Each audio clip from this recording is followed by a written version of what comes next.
that poignant note, I think we should all be inspired by the life of Soraya Selfie as we come at this critical time for an important session that really takes the heart of what resilience and this development forum, I believe, is trying to achieve. As the Syria crisis enters its 5th year, next year we celebrate the World Humanitarian Summit, the onset of the Sustainable Development Goals. For me, there's nothing more important than the topic we'll be discussing today, the education, protection and engagement of the young people in the Middle East and North Africa. In 2013, a group of UN, NGO, government and civil society partners came together to focus on a key neglected set of issues. The fact is, in traditional humanitarian response, we very rarely highlight the needs of education, of protection, and of youth engagement. So those partners in 2013 created a new idea, a new initiative called the No Lost Generation, or NLG initiative. The aim was to put a focus, to shine a light on education and protection, and to develop an innovative partnership to work on this set of issues. And the results are very clear. Not only the enormous amount of support that these areas have received from the international community, including and especially the host governments of surrounding countries receiving refugees from Syria, and of course the Syrian government itself, but in very concrete terms. More than 1.5 million children and young people have been supported to go to school. More than 500,000 children and young people have received psychosocial interventions and support. And more than 300,000 young people have been engaged in more than 800 development initiatives across the region. However, we see more and more dramas in the region, more and more dramatic events. Of course, the world has been focused now on not only the large number of Syrians who are going into the surrounding countries, particularly of Turkey, of Lebanon, of Jordan, of Iraq, and of Egypt, now numbering more than 4 million. But also, of course, the young people and the Syrian refugees going towards Europe. Eurostat now estimates that more than half, around 55% of all Syrian refugees entering Europe are in the age group 18 to 34 years. So they're predominantly young people. Europe is also very focused on the issue of radicalization of young people in the Middle East and elsewhere. So as we take this context into account and refocus on the need to prevent a lost generation of young people, the challenges we face collectively are stark. There still remain 2.7 million children out of school. We still have what is in effect the worst protection crisis anywhere in the world today. Children are being recruited into armed forces, formal and informal, across the region. We see the patterns of that recruitment changing. Younger children, more and more in combat roles, more and more forced abduction. We also know that beneath these headlines are some less dramatic changes in the social fabric in the Middle East and North Africa. The fault lines are widening. And we see that in negative coping mechanisms, whether it's the increase in child labor, whether it's the increase in early marriage amongst both refugee populations in the region, but also in Syria itself. And most importantly, perhaps, but harder to measure, we see it in the hopelessness and despair of young people across the region, further driving their existing desires to move. So our aim today, colleagues, is to discuss some of the key lessons learned from the initial NLG Phase 1. Secondarily, where we need to go next, programmatically and in advocacy terms. And finally, to make specific, concrete recommendations to the organisers of this important Resilience Development Forum. We've got a great panel here in order to help us talk through and think through these issues and come to some specific recommendations. Let me introduce them just by title, and I'm sure they'll tell you a bit more about their experience and themselves during their intervention. Our first speaker will be Dr. Paula Abu Haja. She's from the Ministry of Education in Jordan, a key director there. We have Dina Cresciati, who's our Regional Education Advisor at UNICEF. We have Jane McPhail, correct, apologies Jane to your name tag, it's McPhail, who's Director of NLG at Mercy Corps, one of the key partners involved from the NGO community, and we have several others in the room, I believe, including from World Vision. We have as well Mr. Feli Karami, who's the Senior Advisor to the Ministry of Social Affairs, Women, Children's Rights and Protection from the Government of Lebanon. We have Chiara Seriotti, who's the Thematic Advisor for Child Protection for the Middle East from Save the Children Fund in Sweden. And we have Sukru Chanskulu, who's the Regional Protection Coordinator at UNHCR. And I'm sorry for pronouncing your name incorrectly, I'm sure it is Sukru. And we'll also have an intervention from the floor from our UNRWA colleague after the panel. So without further ado, I'll ask Dr. Khala to make her remarks. Each of the panelists have around 5 to 10 minutes to make their remarks. So Dr. Khala, please, we'll start with you. Dr. Khala will speak in Arabic, so you'll have the English translation. If you haven't got a microphone, they should be available at the side of the room on channel 1.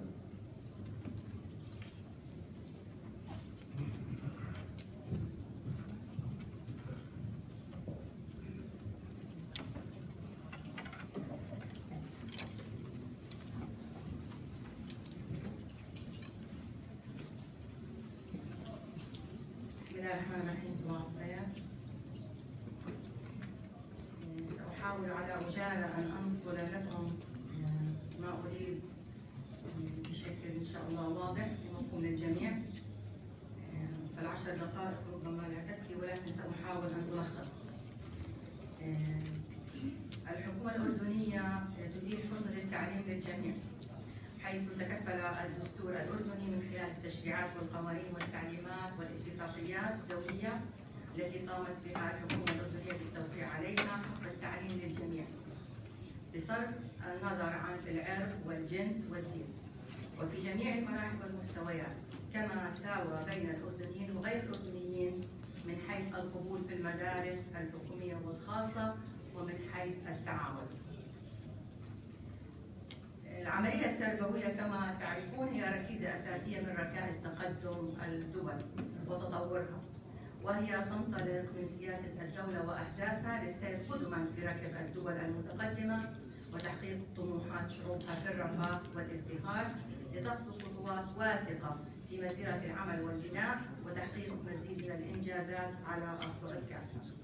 تتقاسم أدوار العملية التربوية بأبعادها كافة أطراف عدة، منها الأسرة، المجتمع المحلي، الأفراد، المؤسسات العامة والخاصة المحلية منها والدولية، بحيث تتعاون تلك الأطراف وتتكاتف جهودها للنهوض بجزء من المسؤولية، إذ يأتي دورها مكملا لدور الدولة في النهوض بالتعليم والارتقاء بالمنتجات. ما تم الإجراءات المتبعة لقبول الطلبة اللاجئين. بالرغم من كل التحديات، فقد أخذت الوزارة على عاتقها تنفيذ التوجيهات الملكية السامية والالتزام بالمواثيق والمعاهدات الدولية فيما يتعلق بحق اللاجئين في الحصول على التعليم، وقامت بتهيئة التعليمات والأسس وتسيير الإجراءات من أجل حصول اللاجئين على تعلم نوعي ومميز لأطفالهم، رغم عدم كفاية الدعم المقدم على تعلم على قطاع التعليم من قبل المؤسسات والهيئات الدولية. وقد أخذت الحكومة الأردنية على عاتقها الحمل الأكبر خاصة في قطاع التعليم لاستيعاب أكبر عدد ممكن من الطلبة اللاجئين في مدارس المملكة الأردنية الهاشمية، نتيجة للأحداث التي تمر بها دول الجوار وخاصة الأزمة السورية، واتخذت عدد من الإجراءات لاستيعابهم وتوفير فرص التعليم لهم، منها تسهيل قبول الطلبة السوريين في المدارس الحكومية والخاصة بدون أوراق مدرسية مصدقة أو حصول ولي أمرهم على تصريح عمل، وكان الشرط فقط حصولهم على وثيقة لجوء مع إعفاء الطلبة السوريين في المدارس الحكومية من من دفع أثمان كتب وتبرعات مدرسية، وتم استيعابهم بالمدارس الخاصة والحكومية. ولكن نتيجة تزايد الأعداد الطلبة السوريين في كافة أنحاء المملكة وخاصة في الشمال والوسط تم إجراء التالي. وكانت البداية بأنه تم استيعاب الطلبة في بداية الأزمة، تم استيعاب الطلبة في المدارس الحكومية بشكل عام، ولكن عند تزايد الأزمة تم منعه. تم افتتاح 28 مدرسة داخل مخيم الزعتري، افتتاح 8 مدارس داخل مخيم رجيب الفود والخيزن ضمن مديرية الزرقاء الثانية وهي منطقة في الوسط. تم استهداف أيضا نتيجة الأزمة وعدم استيعاب مدارسنا للعدد الكم الهائل من الطلبة السوريين، تم استحداث 28 فترة مسائية مخصصة للطلبة في محافظات الشمال والوسط. تم شمول الطلبة السوري ببرامج الدعم النفس الاجتماعي وبرامج المساعدة الأخرى، شمول جميع الطلبة السوريين بالخدمات الصحية والتغذية المدرسية التي تقدمها الوزارة للطلبة الأردنيين، تقديم العديد من برامج التقوية والتعمق للطلبة السوريين وحسب أماكن تواجدهم بالتعاون مع عدد من المنظمات الدولية نتيجة التحاقهم بالتعليم متأخر. الآثار المترتبة على قطاع التعليم نتيجة هذه الاستضافة وهي أولاً إنه الإبقاء على نظام الفترتين، وهذا كانت تسعى الوزارة قبلاً من الاستغناء عن نظام الفترتين، فزاد عدد المدارس التي تعمل بنظام الفترتين. تزايد الكثافة الطلابية في الصفوف واكتظاظها وارتفاع معدل طالب معلم في الغرفة الصفية. تم التقليل من حصة الطالب في النفقات الاستهلاكية في المدرسة. تكثيف الصيانة للأبنية والمرافق العامة مما يؤدي إلى زيادة التكلفة على الوزارة. الضغط على المختبرات الحاسوب والعلمية والمختبرات الحاسوبية والمشارف والدورات الصحية والساحات، حيث أن تضاعف عدد أعداد الطلبة. تسعى الحكومة الأردنية نتيجة وجود أعداد كبير من الطلبة السوريين خارج النظام التعليمي مما تنطبق عليهم خصوص الالتحاق بالتعليم النظامي، والذي يقدر ب90,000 طالب حسب إحصائيات اليونيسف، وبسبب الاكتظاظ في مدارس لا يوجد قدرة استيعابية لهؤلاء الطلبة، مما نتج أعداد كبيرة من الطلبة خارج مقاعد الدراسة أو التعليم الرسمي كما نقول له، الذي يعتبر هو الأساس في التعليم في المملكة الأردنية الهاشمية.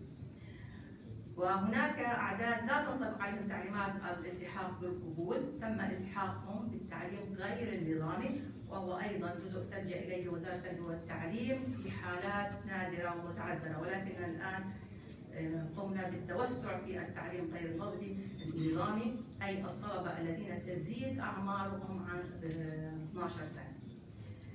لحل مشكلة الوزارة تحتاج وزارة التربية والتعليم إلى بناء العديد من المدارس في مناطق مختلفة من المملكة بحيث يتم استيعابهم فيها وإضافة عدد من الشعب الصفية لعدد من المدارس القائمة حاليا والتي تعاني أصلا من الاكتظاظ، علما بأن هناك توجه لعدد من المنظمات الدولية لاستيعاب هؤلاء الطلبة فيما يسمى بالتعليم غير الرسمي، وذلك من أجل الحصول على مهارات القراءة والحساب فقط. وهذا النظام غير معترف به رسميا في وزارة التربية والتعليم، ولا يمكن اعتماده بديلا للتعليم النظامي أو غير النظامي لعدم إمكانية إعطائهم شهادات رسمية معترف بها. ولذلك لا بد من النظر إلى المشكلة وحلها بشكل جذري، والشكل الجذري هو أما إضافات صفية أو بناء مدارس. وفي حالة تعذر ذلك في الوقت الحاضر نلجأ إلى التعليم الغير رسمي، ولكنه لن يحل المشكلة، وبالتالي لا بد من وضعية بحيث أنه ما الذي سيفعله الطلبة الذين يلتحقون بالتعليم غير الرسمي، وبذلك يجب أن ننظر إلى هذا الموضوع بجدية كاملة، وأن الحل بالنسبة لوزارة التربية والتعليم بالنسبة للحكومة الأردنية هي زيادة عدد الأبنية المدرسية اللي موجودة، وبذلك سيلتحق جميع الطلبة الموجودين في المدارس ويتلقون تعليما رسميا كباقي الطلبة الموجودين. شكرا جزيلا، وآسفة على الإطالة إن كنت أطلت. شكرا.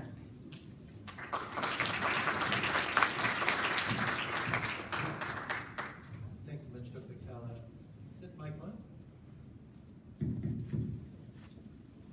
Hala. We'll go straight to Dina for the next presentation. You'll note the first two presentations on education. The next one is the second pillar of the theme of the NLG, which is on youth. And the last two presentations will be on protection. So we're covering in order the key three pillars of the Knowledge Generation Initiative. So the second presentation on education. Thanks, Steve. Thank you very much. I will be building on Dr. Khawla's example of Jordan and give you a general idea on the status of education in the Syria crisis sub-region, together with challenges, and then note some of the shifts that need to happen to ensure schooling, to ensure sustainable access to quality certified education for Syrian children and youth. First, with regard to general picture on access to education in Syria, basically around half of the Syrian school-age children inside Syria together with outside Syria are out of school. If you see inside Syria, the first number is 2.1 million out-of-school children, representing 40% of the school-age population, and outside Syria we have 1 in 2 Syrian children who are out of school, with the majority in Turkey because of the influx, and Lebanon, lesser percentages in Jordan because the influx of the Syrian refugee has been stabilizing. In Iraq, low numbers but high percentages because of the crisis since last year. And Egypt, low percentages because almost all Syrian children have been absorbed by the public sector. Now, how does this look in terms of evolution? If you compare the two columns in this graph, the yellow and blue one for inside Syria with the orange and green one, you will see that the number of out-of-school children inside and outside Syria is in relation to each other. So if you have a sort of stabilization inside Syria, it's because the children go out of Syria. And if you have an increase in the number of out-of-school children outside Syria, it's because of the influx. So inside Syria, the numbers have been growing together with the percentages because of the intensification of the crisis. And outside, the numbers have been growing, but the percentages have been less, mostly due to efforts of governments. These pictures show you the situation, the evolution of the situation inside Syria as I described. One thing that should be noted inside Syria is the geopolitical complexity of access. So this figure shows you the distribution of school-age children inside Syria, with half of these children in the gray shaded area. These are the government-controlled areas.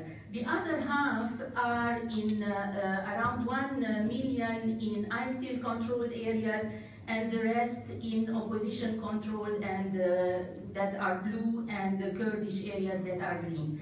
This basically to say, to note the challenges that the operations of education provision face. And this also, in terms of the numbers of out-of-school children in the host country, shows you the instability of access. There was a peak early this year in the numbers of out-of-school because the intensity of the crisis and the influx of refugees, and then it goes down. Now, generally the picture is that the numbers and percentages of Syrian out-of-school children are slowly increasing. However, there has been some kind of the increase has not been dramatic because of the response of the governments and the partners within the framework of the knowledge generation. What has been done? There has been three basis axes of works in terms of system strengthening, access and quality. Governments have done major efforts in leading on the response and in owning the response, big efforts in terms of coordination, embedding into sector plans, creating the evidence-based, as Dr. Howler noted, construction and rehabilitation, back-to-learning campaigns, teacher training, and a lot has been done also on remedial education to help Syrian children catch up. However, there have been major challenges. Systems are overburdened and overstretched. The non-formal provisions only reaches 10% of school-age children. Also, in terms of access, there is a major challenge in terms of the learning spaces. And in terms of quality,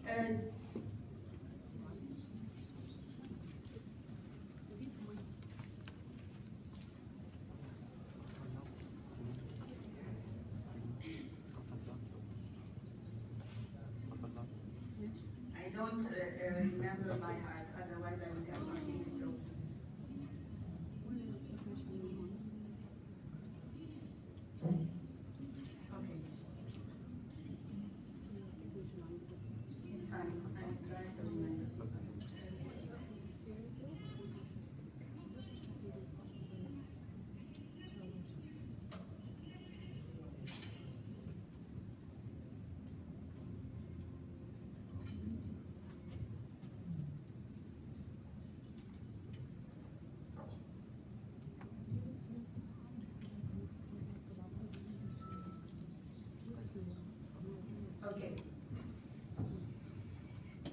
As noted, access is strained because of the continued movement of children, the limited learning spaces, and also attacks and occupation of schools. And the learning has been limited because there are language and curriculum challenges. As you know, refugee children do face multiple curricula, often not in their own language and at different levels. There are difficulties also in dealing with trauma and stress, and non-formal education, which is also essential, has been suffering from low quality and lack of structure.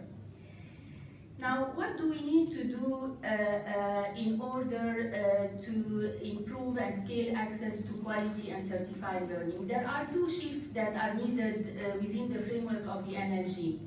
One is that, yes, the immediate crisis needs need to be scaled up. However, there needs to be also a shift to longer-term approaches and strategies that represent investment for a better future. And second, there needs to develop models of schooling that are based on inclusion and social cohesion, that recognize that Syrian children need to get an education that safeguards a safe sense of identity as well as hope for return. So how do we propose to do this together with partners? First of all, and through the NLG framework, first of all, the need to sustain a national education system. The education response now needs more and more to be embedded in strategies that also address the needs and rights of host community children. What is also important is the strengthening of institutions at the decentralized level, because this is here that you get the needs and you can operate directly with children. Second, what is more important is that we know multiple pathways are needed for the provision of education. However, they need regulated, coordinated frameworks with the private sector, the public sector, and NGOs.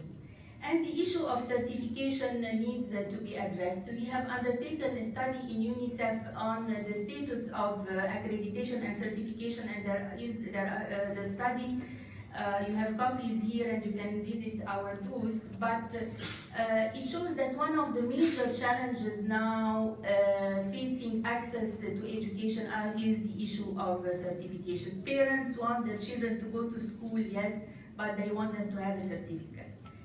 In terms of scaling access inside Syria, there is now within the whole of Syria approach heightened effort to expand and consolidate operations cross-line and cross-border. Also, the maximization of learning spaces need to be addressed together with rationalization, and we need to find the mobile solution now, online solution, creative solutions for access. And one key issue in terms of the shift is that we need to have a more focused attention now on the post-basic age group through the expansion of upper secondary TVET opportunity and employability skills. And finally, and not the least, is the need now to invest more systematically in learning. Children do have access to education, but they need structured education. And they need also an education that's not only based on the transfer of knowledge, but also based on life skills and on citizenship education that is based on human rights. Thank you.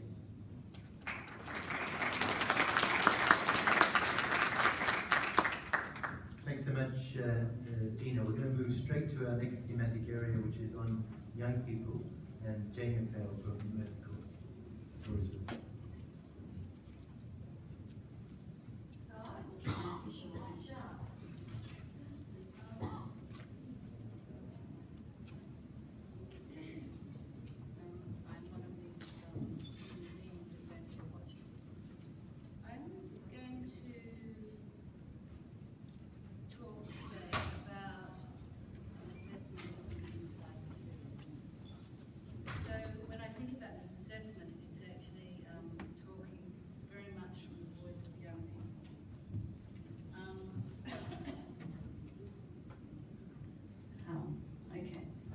So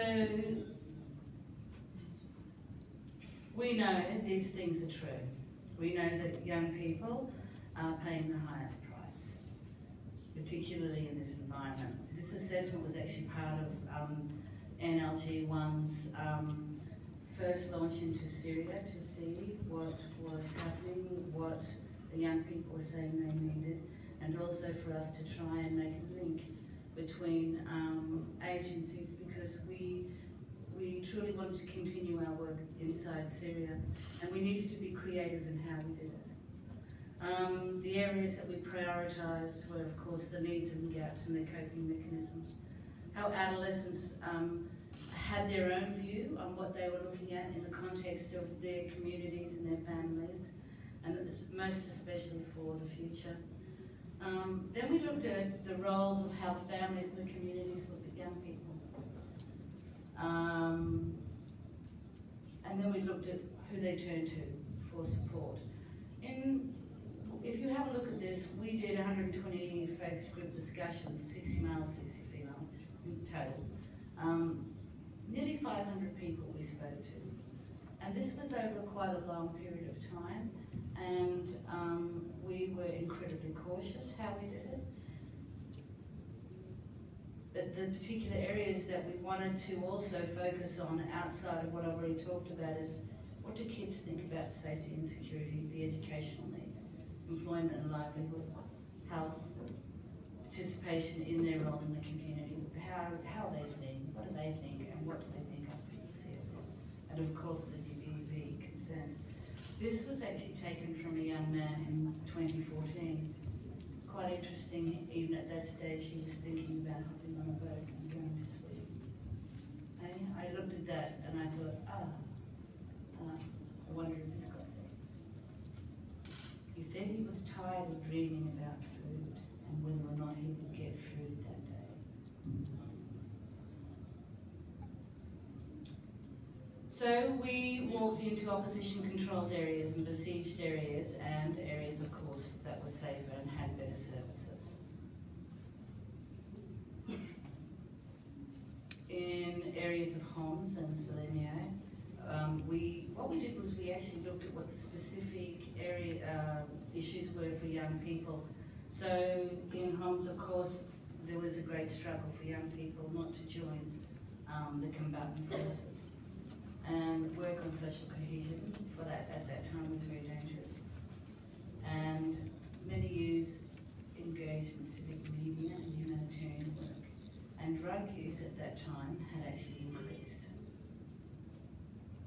And actually, a lot of the young people at that time were talking to us about how the armed forces were actually supplying the drugs in the community, and that it was actually very much a way for them. They knew what was happening. They knew that it was very much a way for them to become numb. So in other areas around central Syria and Salimah, lack of employment, lack of access to rights, political diversity leading to family problems, and displaced persons are harassed. And they were talking about people from other areas inside Syria who would actually come into Homs, and how there was quite a lot of social unrest between the visitors and the host community. In other areas, we looked at, they talked about high illiteracy rate in the governments, and they talked about youth engaging and leading efforts to support the city. They were very, very proactive in this particular area about how they saw themselves. They were very, very strong in how they saw themselves in this community. In Dada, large percentage of young men were wanted by the regime. Many of them lived in areas and they fled into isolated areas, and actually they were not just disenfranchised from the need to flee, but also from their own families, because of the situation of if you don't go and join an armed force, then your family is in trouble too, so they distanced themselves from their families. Young women were a majority in government-held areas. They were the strongest force that we spoke to, because a lot of the young men had gone off to fight. Youth were, of course, involved in armed groups, as well as civic media, first aid, and humanitarian work. They saw that this was a very positive perspective for them. There was a small percentage of youth trying to continue their university education, and of course there was an increase in drugs and alcohol. In Sweden, they talked very positively about their active engagement in work in the community. They considered themselves to be a highly educated group of young people. They were worried about increased marriage of youth around the 18 to 25, and how this actually was happening absolutely because of poverty, but it actually drew a separation line that was much more impactful for them. In rural Damascus, young people talked about gaining new skills and experiences. They particularly had it in their head that they were looking at the context of civic and community work and being able to expand this into some humanitarian context. They talked a lot about lack of other employment options, because a lot of the young people that we talked to at that particular stage were in actual fact in those that were in child labour that paid incredibly poor amounts. $100 a month was the average wage for a young person of 18, and the labour that they were expected to do was far beyond their physical capability. As you can see, there are lots and lots of issues here. We talked with a lot of young people who, talked about the general things of life, how it was difficult to live, how they wanted food, how they wanted consistent water. They knew that they weren't getting electricity, but they also wanted to take on a much larger role and responsibility in their communities. They talked about the lack of importance of youth in society and how there wasn't enough attention to their needs. Young people felt like their particular energy was, we heard this constantly. They thought that they were underutilised. They thought they did not have a voice. And you'll see.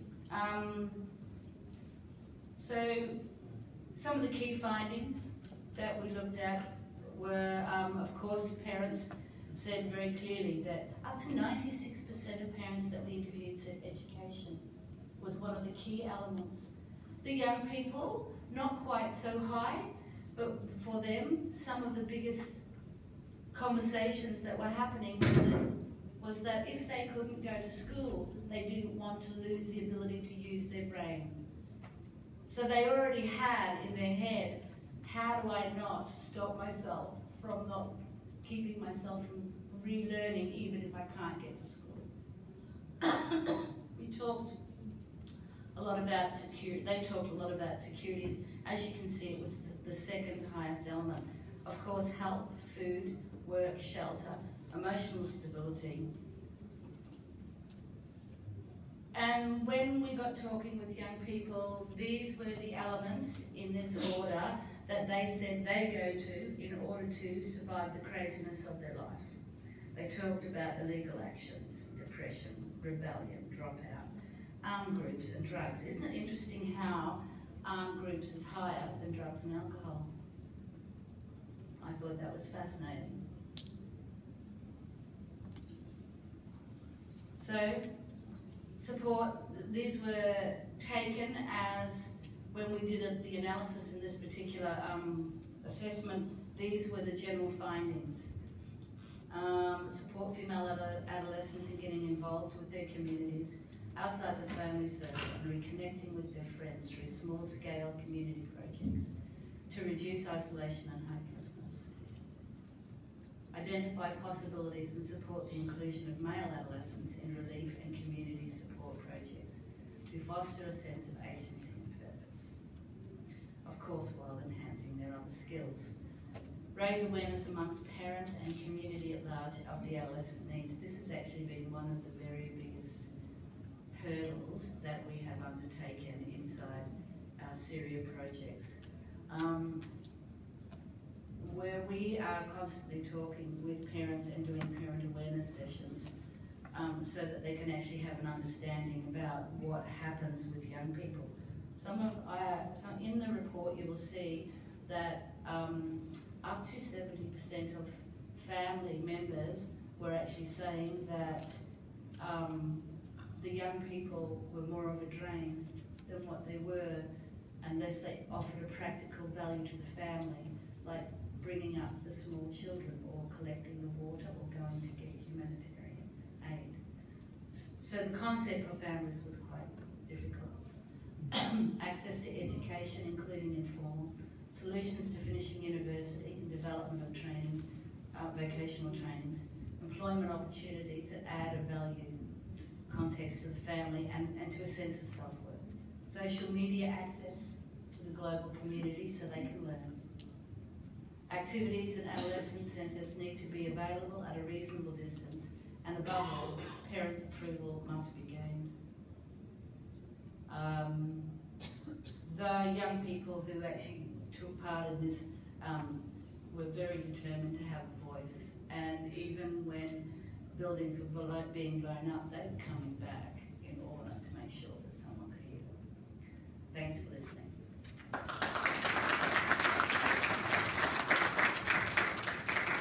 Thanks so much, Jane. Fascinating study, and really important that we take into account very strongly in the next phase of NLG the articulated views and aspirations of young people in the region. We're going to move finally to the area of protection. I'm going to start with Mr. Femi Karami, the Senior Advisor to the Minister of Social Affairs and Government of Lebanon. Thank you.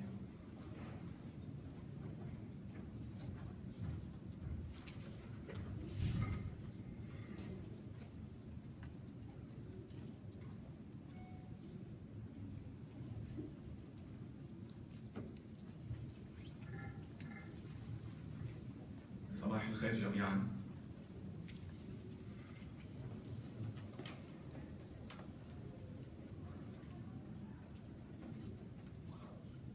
سأبدأ ببعض الأرقام السريعة. 10,452 كيلومتر مربع مساحة لبنان. 4 ملايين نسمة عدد سكان. 1,500,000 لاجئ على الأراضي اللبنانية. حوالي 600,000 طفل. حوالي 300,000 امرأة دخلوا وأصبحوا مقيمين على الأراضي اللبنانية ودخلوا في نسيج المجتمع اللبناني، حيث لا توجد في لبنان مخيمات رسمية، إنما هناك مجموعة من المخيمات العشوائية. ما هو واقع الدولة أمام هذا الازدياد المفاجئ الغير طبيعي الغير مرتقب؟ مزيد من الفقراء يعني مزيد من انتهاك للحقوق، ولا سيما مزيد من الاستغلال للأطفال والنساء بشكل خاص. إرهاق للبنية التحتية للدولة وللخدمات التي تقدمها، والتي هي أصلاً أي في لبنان تعاني ما تعانيه من الأزمات الاقتصادية والسياسية. وبالطبع إرهاق للنظام القضائي والنظام الحماية والنظام الاجتماعي، وخاصة أيضا المؤسسات الرعائية التي لم تعد تستطيع أن تستقبل الأطفال السوريين الذين هم بحاجة إلى رعاية لأسباب تتعلق بضعف التمويل، وخاصة الأطفال ذوي الاحتياجات الخاصة. هناك تحدي في الوصول إلى المستفيدين المنتشرين في داخل المجتمع، وأيضا هناك تشنجات بدأت تظهر بين اللاجئين والمجتمع المضيف، وهذا لا يغيب عن أحد ناهيك عن الوضع السياسي في لبنان. هنا أمام هذا الواقع أدركت الدولة ولا سيما وزارة الشؤون الاجتماعية أننا يجب أن ننتقل من مفهوم سد الحاجات والاستجابة إلى أزمة إلى مفهوم بناء النظام والاستفادة الإيجابية من هذه الأزمة المؤلمة في كل نواحيها، بأن تسعى الدولة إلى بناء نظام حماية وبنية تحتية يبقى بخدمة الأطفال حتى بعد انتهاء الأزمة، وحتى لو تعرض وطننا لبنان الذي اعتاد الأزمات لأزمات جديدة. وكانت ترى أنه من الضروري توسيع شبكاتها مع المجتمع المدني، وأيضا تفعيل المشاريع التي تطبقها وزارة الشؤون الاجتماعية لجعلها متماسكة لمواجهة هذه الأزمة، ولا سيما على صعيد حماية الطفل والمرأة. وهذا احتاج إلى زيادة عدد العاملين، إلى رفع مستواهم وأهليتهم، وإضافة إلى الإكثار من حملات التوعية على الحماية، والعمل طبعا على استقطاب المزيد من المساعدات لتخفيف آثار الأزمة، إذ أن مالية الدولة لا تكفي للقيام بحاجات الشعب اللبناني، فكيف بنصفه إضافة موجودين على الأراضي اللبنانية. أمام هذا الواقع وضعت وزارة الشؤون الاجتماعية بدعم من اليونيسف خطة اسمتها الخطة الوطنية لحماية النساء والأطفال، وكانت قائمة على مبدأ الشراكة بين الحكومة والمجتمع الدولي والمجتمع المدني والمؤسسات المدنية. هذه الخطة تهدف وبدأنا بتنفيذها إلى الوصول إلى حوالي 198 ألف طفل لتأمين الخدمات الصحية والأساسية مع المتابعة النفسية والاجتماعية. حوالي 265 ألف سيستفيدون من تحسين مستوى الخدمات الصحية بشكل عام والأدوية. لافت النظر أن هذه الخطة تطبق من خلال 57 مركز من مراكز الخدمات الاجتماعية المنتشرة على الأراضي اللبنانية، التي تم انتقاؤها حسب الأماكن الأكثر فترة والأكثر تواجدا للأزمة السورية، لأن الفقر يجر الفقر، فنحن معظم اللاجئين موجودين في الأماكن الفقيرة في لبنان. نحاول أن ندرك 410,000 إنسان أو شخص ليستفيد من حلقات التوعية، نظام الإحالة الذي يتم بناؤه والخدمات الناتجة عنه. نسعى إلى تقوية أجهزة وزارة الشؤون والعاملين فيها، حيث سيتناول التأهيل والدعم حوالي 430 موظف وموظفة، وما نسعى إليه أن تكون هذه الخطة جزءاً من منظومة الدولة وجزءاً من منظومة وتركيبة وزارة الشؤون لتبقى وتصبح دائمة وليست فقط خطة استجابة كما أشرت. أما حاولنا ونعمل على تأمين شراكات فاعلة مع المجتمع المدني والمحلي لهذه الخطة، إذ أن الدولة وحدها غير قادرة على تغطية الحاجات. كما أننا تطرقنا إلى مواضيع على كثير من الحساسية من الناحية السياسية أو من الناحية الأمنية والمتعلقة بتدخل الأطفال في النزاعات المسلحة واستغلالهم في هذا الموضوع، وخاصة بعد كثرة التنظيمات الإرهابية. وحاولنا من هذه الخطة أن نعطي صورة نموذجية عن التعاون بين المجتمع المحلي، بين الدولة وبين المؤسسات الدولية ولا سيما اليونيسف، حيث تحول فريق العمل إلى فريق واحد متحد، ولم نعد منظمات تنصب ما بينهم. لا أريد أن أطيل، سأنتقل فورا إلى ماذا نحتاج. طبعا المزيد من التمويل. أنا أعلم وأقر أن التربية أساسية، ولكن إذا قارنا ما يصرف من ميزانيات على قطاع التعليم نسبة إلى قطاع الحماية، نجد أن قطاع الحماية الأطفال مظلوم، ولا تعليم بدون حماية للطفل وتوعية على حقوقه. فالانتهاكات تحصل في جميع المدارس وليس فقط في الطرقات وفي أماكن التجمعات. يجب أن نعمل جميعا وأن تعمل الدولة أيضا وإضافة إلى تفعيل نظام الحماية القضائية والاجتماعية، وتفعيل قدرات المؤسسات التي تستقبل الأطفال وتساعدهم، ولا سيما مؤسسات الأطفال ذوي الاحتياجات الخاصة التي تتطلب رعايتهم تكاليف عالية. يجب أن نفعل أكثر أنظمتنا الرقابية ومحاولة تجنيب الأنشطة الإغاثية وأنشطة الحماية التدخلات السياسية وإثقالها بالنزاعات. أنا أنطلق من واقعنا في لبنان.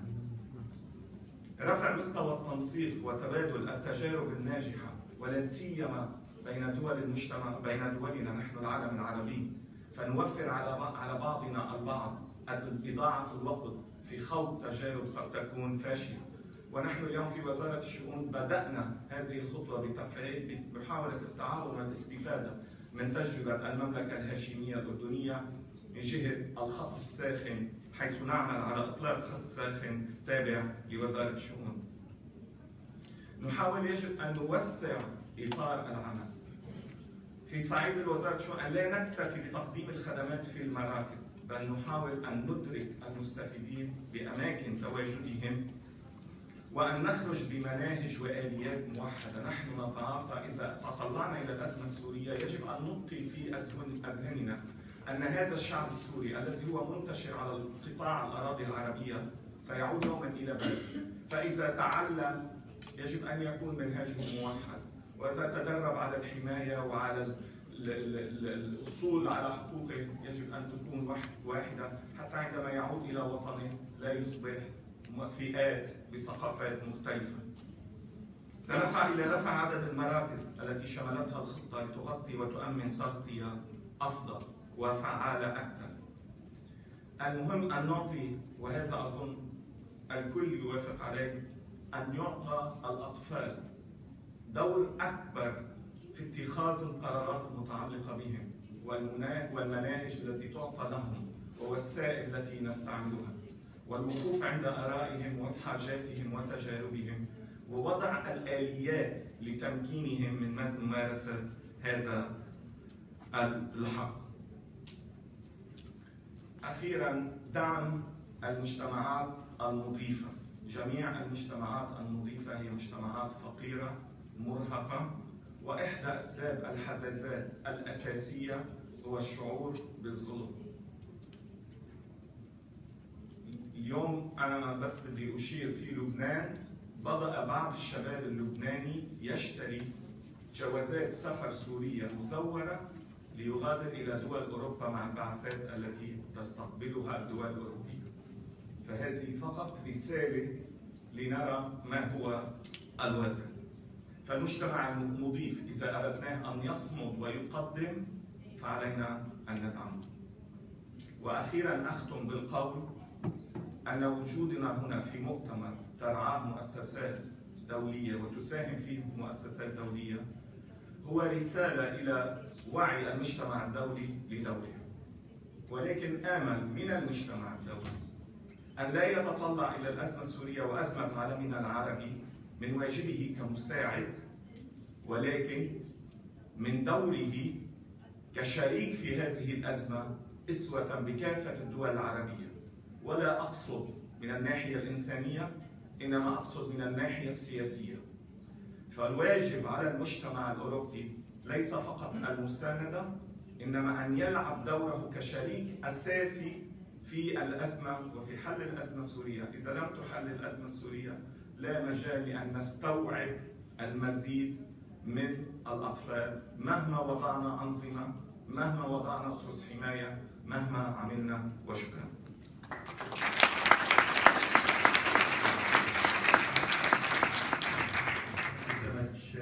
Mr. Karami. One point I think it's worth reflecting on as we continue with our last two speakers is the issue that Mr. Karami raised, that even preceding this crisis, people were hopeless, young people were despairing in many countries of the region. In fact, a report from Arab Barometer suggested that in 2013, up to a third of young people between the ages of 18 and 25 in many Middle East and North African countries were already planning to migrate. So the Syrian crisis has only exacerbated the fault lines that were there previously. It's an extremely important point that you raised, Mr. Karami. Thank you. I'm going to move on to our final two speakers. We have Chiara Cariati next, who's the thematic advisor for child protection at Save the Children Fund, based in Sweden. Chiara, the floor is yours. So, in the next few minutes, I wanted to give two main concepts, and one is to set the frame of what the No Loss generation is telling us on child protection strategies to address child protection concerns in Syria and neighboring countries, and then giving you some highlights from a report on child labor in the Syria crisis that the UNICEF and Save the Children published earlier this year. So, when it comes to the No Loss generation and what this frame is telling us on how we could address child protection concerns for Syrian children is mainly looking at three aspects.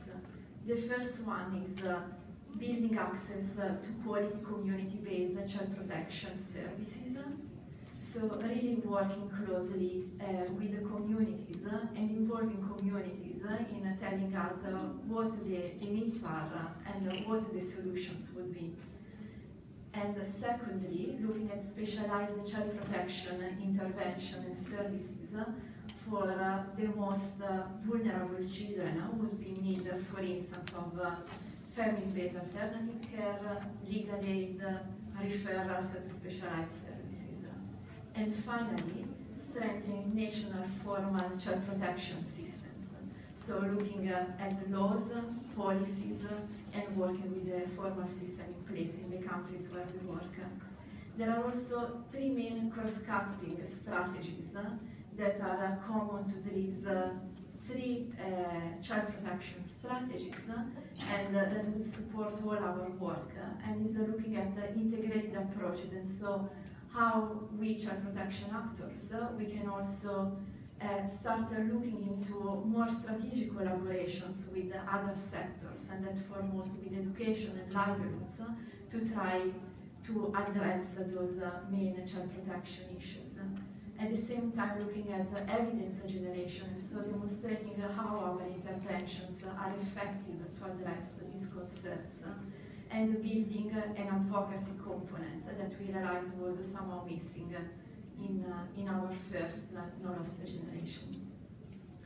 Now, we look at child labor as one of those negative coping mechanisms that are being used by Syrian families, mainly linked to the deterioration and the loss of livelihoods in many of these situations. And in this report that is compiling a series of data on child labor in the Syria crisis, we see that children are starting to work at very young age. So we know, for instance, that almost 18% of Syrian refugee children in Jordan working agriculture are starting working at below the age of 12. We see that many of the children who are working are exposed to greater risk of exploitation, violence, and abuse. And this was really common speaking to children. What the report says is that many reported both verbal and physical abuse while working.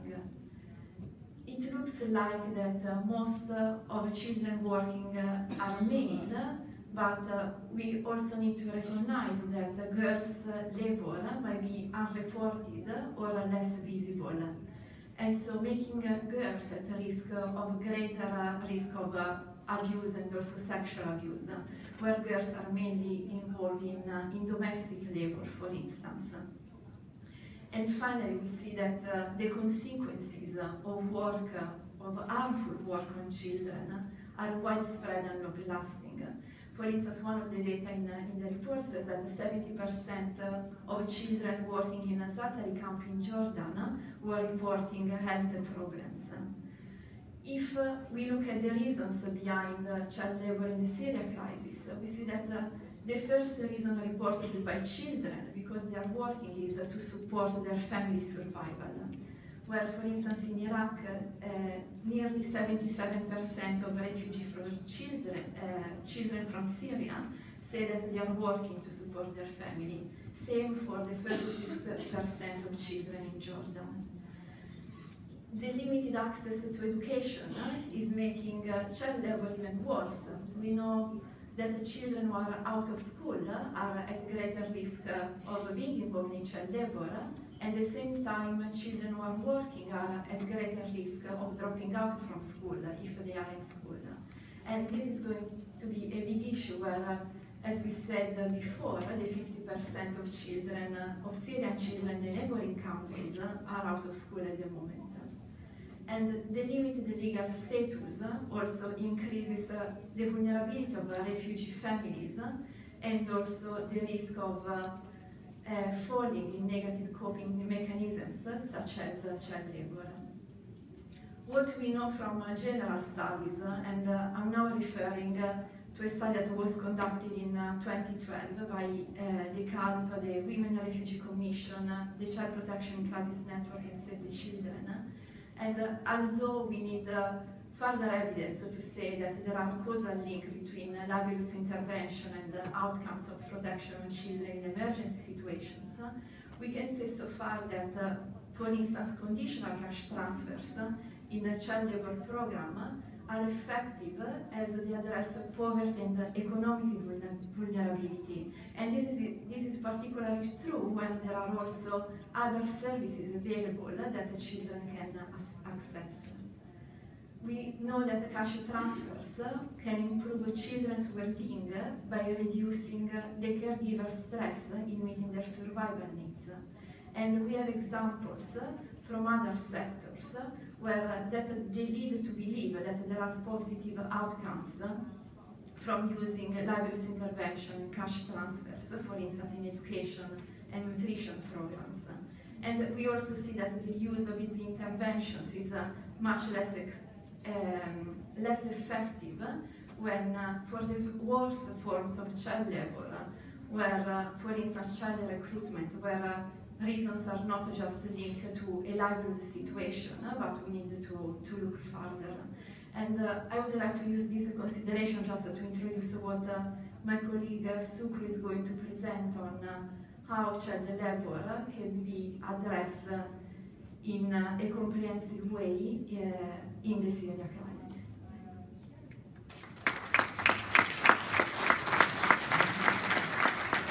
Thank you so much, Chiara. I'll just use the opportunity to highlight the report that Chiara has mentioned called Small Hands, Heavy Burden, which goes into the detail. Chiara also mentioned the point about NLG now focusing on higher level advocacy. And one of the comments from Dina's presentation earlier that you may have missed because it was in a slide with a lot of other points on it, is the issue that we're seeing across the Syria crisis, but in several other crises in the region, for the first time in this systematic way that's this widespread, the deliberate targeting of schools, educational infrastructure, teachers and students. And I just draw your attention to another report called Education Under Fire that highlights this phenomenon, showing that there are around 13 million children out of school due to conflicts across the Middle East and North Africa today as a direct result of educational systems being under attack.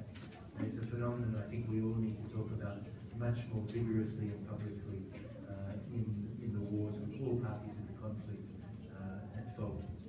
So last but not least, we're going to have our last panelist, Sukru Chantigulu, who's the Regional Protection Coordinator of UNHCR. Thanks, Sukru.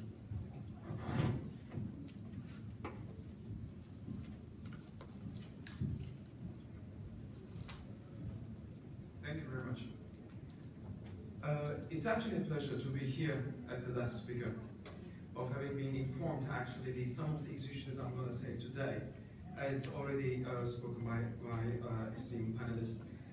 In fact, child labor is only one example where we can really look at the issue, how the child protection, education, and livelihood issues do in fact come together. And we will not be in a position to address them if we don't really look at this comprehensively in an integrated way. When we are talking about a legal policy framework, we also talk about communities, education, and specialized child protection services that comes along with it. But let me go back to first issue, legal and policy framework, which has been actually, Dr. Kavlak emphasized. It is extremely important to have a legal and policy framework that do not really discriminate on any kind on the status or the refugees or the nationality. And we need to really look for the inclusion of refugee children as well in the national action plans when we try to really address the child labor. And sometimes not only the legal but also the policy interventions. We need to really look at how we will be in the position to offer viable alternatives to children. As Kiara actually mentioned that it's 77% of the children do indeed in Iraq need to work in order to support their families. Is there a viable way that we can actually offer something else? And there is also, as mentioned by Jane, that there is also expectations maybe, that sometimes social norms and attitudes do play quite a lot of issues here. We will not be in the position to address them if we do not really also recognize those ones. And how we can really challenge those social norms and sometimes the policies at a high level, the way that we actually encode them in the laws and the legal framework do in fact provide us opportunity to respond. With communities, as we spoke, it is extremely interesting when we talk about adolescents and the refugee children, about their aspirations. And we need to really see how the specific needs of the families and the children with working children are actually considered. How we can actually reach them, how we can really understand their concerns, and how we can really support the existing community-based structures addressing child labor. Well, we would like to really see that despite the enormity of the scale of the child labor that we observe today in the region, there are a lot of champions, those that are actually trying to really prevent this happening. We need to identify those ones in the communities. And when we are talking about the communities, not necessarily refugee communities, talking with the host communities, talking with the other groups that are actually looking at this.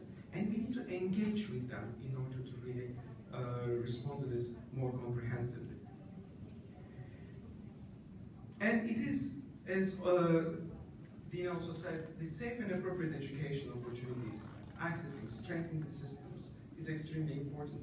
We need to really move towards formal secondary education opportunities. How we can really engage them. The education that actually delivers diplomas, that they are recognized and allow them to fully utilize their future.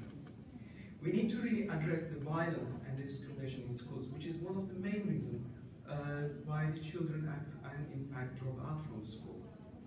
We need to look at the alternative non-formal education. Because once a child is working, it is really difficult sometimes for them to expect to go to the formal education. So what can we really offer them to help them, to reach them as education and opportunities, despite the fact or while they are actually working? So how we can really look at those ones? And of course, we need to really look at the technical and the vocational training offerings that we have in the system, in the countries. Do they really match what the market's needs are? Do we really basically addressing where there is a need and the skills do in fact match? And as we said, that it is nothing more important than to be able to look at the basic numeracy and literacy skills. This is the basic. But sometimes we also see that years of dropping out of the school, some of these skills are not as strong as we want to be. We need to really see and find a way to adapt to their needs and availability of those ones. So one thing is, again, education should remain available for all children, even if they work, and we need to find a way to do so. Specialized child protection services, as it was mentioned that the systems building is extremely important. We cannot really let these child protection and education services go along if we do not really strengthen the capacity of the partners and the government. And once we will be in the position to do so, indeed, we will be in the position to better, in a timely and effective manner, actually respond to child labor. Last but not least is the child-sensitive livelihood programs. We are in the region, the 3RP partners, they scale up the livelihood programs that benefit all vulnerable persons. But we need to also advocate for employment opportunities for refugees. It is not only reason, but it is an important element. Today, when we talk about 86% of the Syrian refugees do in fact live in a poverty line in Jordan, and a similar way in Lebanon. We need to design livelihood programs that specifically address some of the key elements of the child labor. And these should be safe livelihoods programs for children above legal working age. We know that there will be. So how we can really provide a better, a safer environment for them to really work, and how we can really target the most vulnerable families with heightened risk of child labor. And while we do this, I just want to link up to Kiara. The cash assistance and vouchers to vulnerable families are an important way of doing it.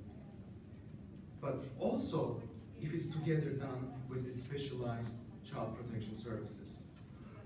And we need to refine the modalities to cash assistance targets so that it effectively reduces of child labor. We need to look at this, measure it, and we would like to see it that is happening.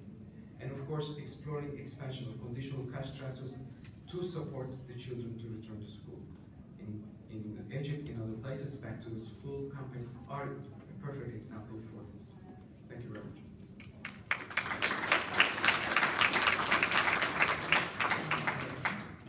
I'm going to open the floor in just a moment.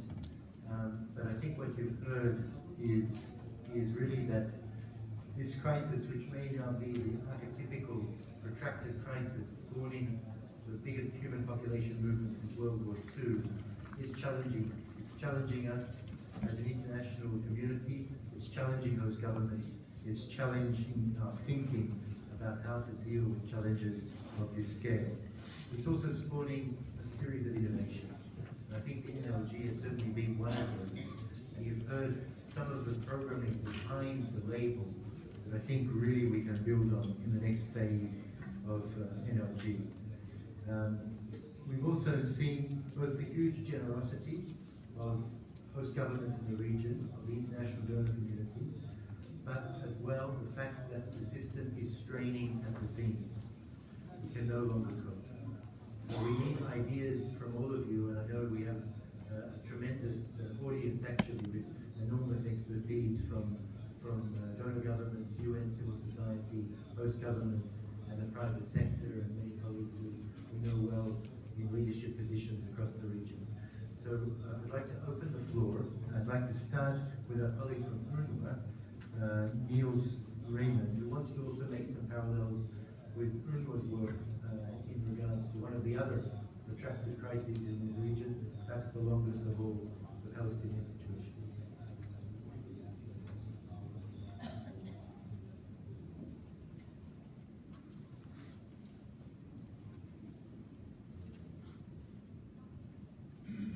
You can use the podium if the mic's not working.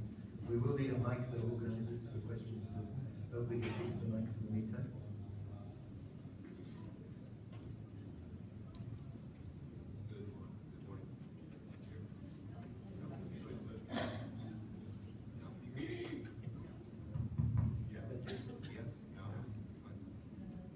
Thank you very much. Can you hear at the back? Now is it working there? Yeah. Thank you very much. Just from the point of view of UNRWA, and unencumbered by any presentation or any speech to be given, I just want to take the next step to what has been presented to now. UNRWA's been operating for over 65 years now, a protracted crisis. So many of the issues that are being raised here are issues that we have been dealing with, or my agency has been dealing with for a number of years. And so we can only just validate a lot of the issues that are raised here, which are even more exacerbated for Palestine refugees who are already in a more fragile position as not having mobility to the ground or any protection guarantees.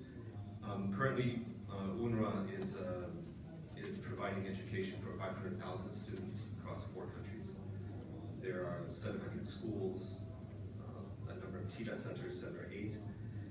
We have been in Syria suffering greatly, but we're still, while we started off with 67 children in our schools, we come back to 46,000 after a severe drop. This is basically linked to the problem of being refugees for the second time. And so what I'd like to echo here is we're talking about 5 years. We're looking at the first cohort of children who have been born outside of their countries.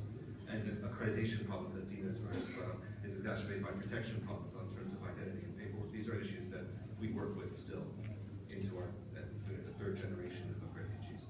So nothing but to validate a lot of the issues that we brought here, the challenges that are being faced. In terms of our lessons on how to go forward, basically education, what has been brought up as the main demand from the youth as being education, is certainly a finding for Palestine refugees. And if you look at our program at UNRWA now, over 75% of our overall program and staff is for education. That is not just a decision, that is actually a dynamic factor of decision.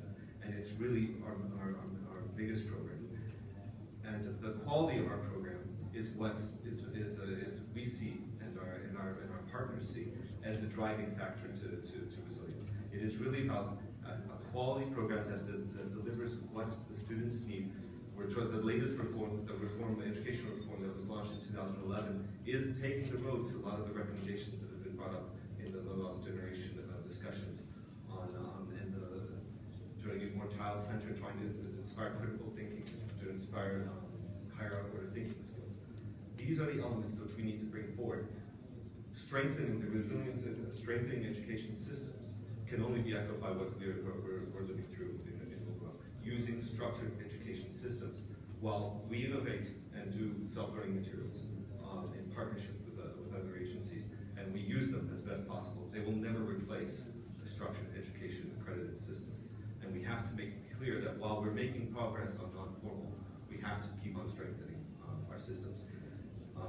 As you'll note, many of you have heard in the last few months, UNRWA has been challenged financially, and one of the big risks we had over the summer were our schools not opening.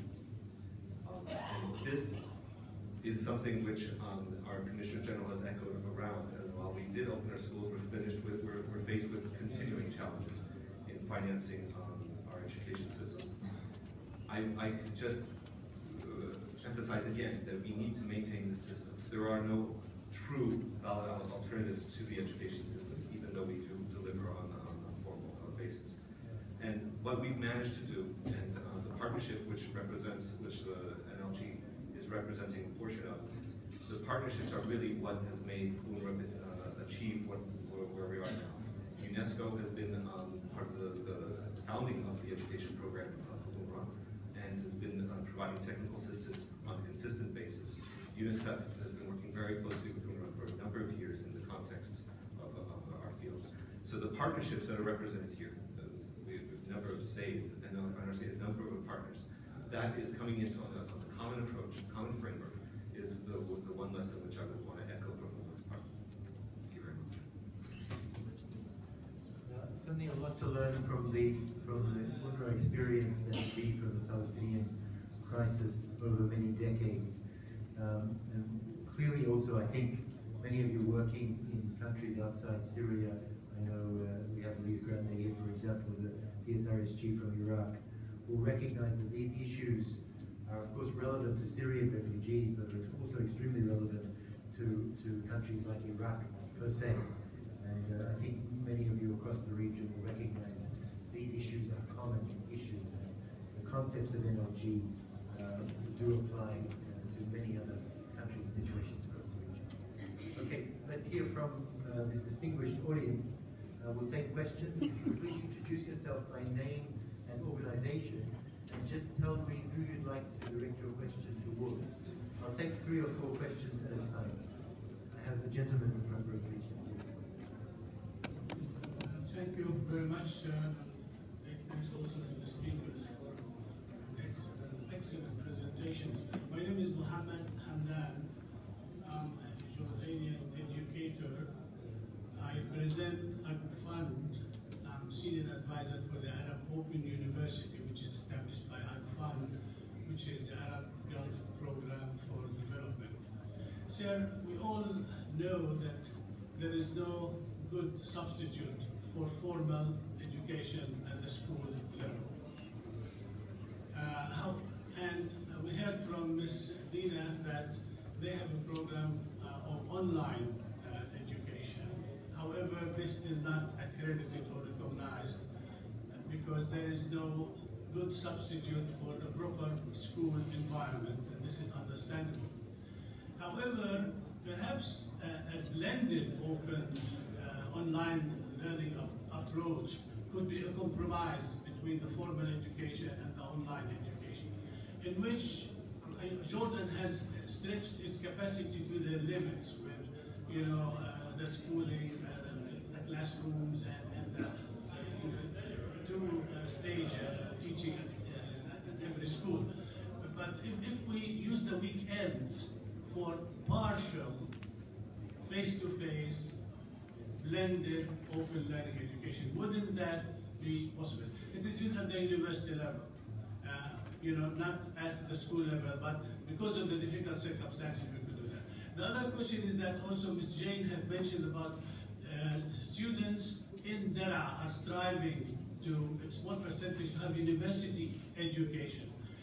We know that there are a number of private schools in Daraa governorate, which if provided with some support, they will be able to increase the capacity of high school students to go into these private universities. I would love to have a comment on that. Thank you very much. Thanks so much. I'll take at least 2 or 3 more in this batch. The gentleman in the front row, please. Thank you. Thanks very much to the distinguished panelists. I'm Frank Hagemann. I'm the acting regional director for the ILO. I was happy to see that so much room was given to the issue of child labor. In the past, child labor was often treated as a kind of collateral damage, of these crises, as something inevitable, and which would then somehow go away once you get all kids into school. We know and we have seen that that is not the case, and I was particularly pleased to, by what I heard from Yara and from Shukru, in terms of what needs to be brought to the fore, not only on the education side, but from the through cash transfers, protection, etc. And if I may add to that, you need to act at the the enterprise of farm level, actually, because much of the child labor is happening in agriculture. You need to work with employers, you know, and you cannot just shun them and treat them as a bad boys out there, you know. You need to work with them in order to be able to better protect children. And you know, in the past, I think many of us in the UN have taken a rather maximalist approach, you know, meaning, you know, we wanted to withdraw kids from work and wanted to get them into school. I think given the limited means these days, we have to realize that we have to be very pragmatic, meaning that kids will, in the foreseeable future, many of these refugee kids will have to combine school and work, given the livelihood needs. What matters there is to better protect them at work, to reduce the hazards at work, to reduce the hours at work, you know, and enable them to still, you know, make work manageable in a way that they can still attend school. One last thing, you mentioned the importance of policy and national frameworks, national action plans to the new realities. I think, again, very important point, you know, that both Jordan as well as Lebanon have had very little child labor. Jordan could have been a success case, you know, eliminating at least the worst forms of child labor, you know, but there's a great deal of experience in dealing with child labor in both countries. Both have national frameworks, both have national policies, yet they do not take refugees into account yet. You know, they were formulated before, and now as we are moving from humanitarian, you know, response towards resilience, it is time to look towards the medium term and adopt these policies. Thank you very much. Excellent points. Thank you, Frank. Yes, the lady on the right-hand side.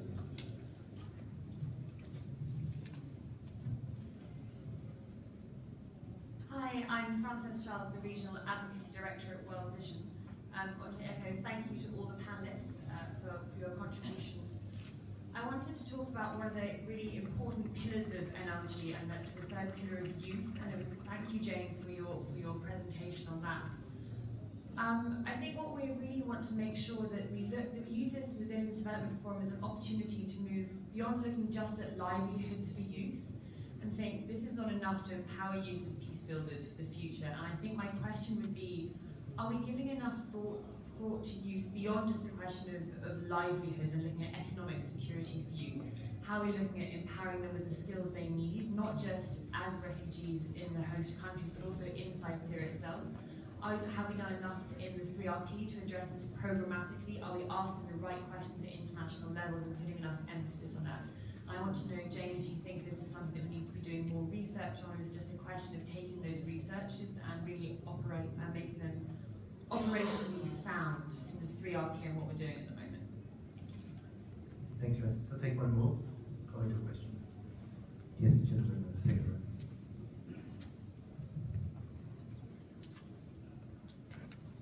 I'm سليمان العوضي من منظمة التعاون الإسلامي. في الحقيقة طالما نحن بضيافة UNDP وكالة التنمية وقد أطرحنا مشكلة التعليم وإشراك الموسع، فأنا بدي أذكر شيء معين ألا وهو إلى كيفية إشراك القطاع الخاص والNGOs والحكومات بالدفع في العملية التعليمية وكذلك في العملية التنموية. نحن تطرقنا للتعليم من جانب واحد هو الجانب النظري، ولكن هناك التعليم التقني. ذكر المتحدث من لبنان قال لابد من ثقافة واحدة تعود مرة أخرى بدل الثقافات الأخرى. فإذا لابد يكون التعليم متكامل من الجهة النظرية ومن الجهة التقنية. لذلك لابد من إشراك القطاع الخاص والحكومات والNGOs لتحقيق هذا الهدف المنشود في التعليم. وشكرا.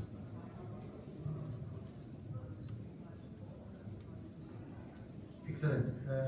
We'll start, I think, with Jane, if you don't mind, taking the question on young people beyond employment, beyond livelihoods. What do we need to do to engage young people, Jane?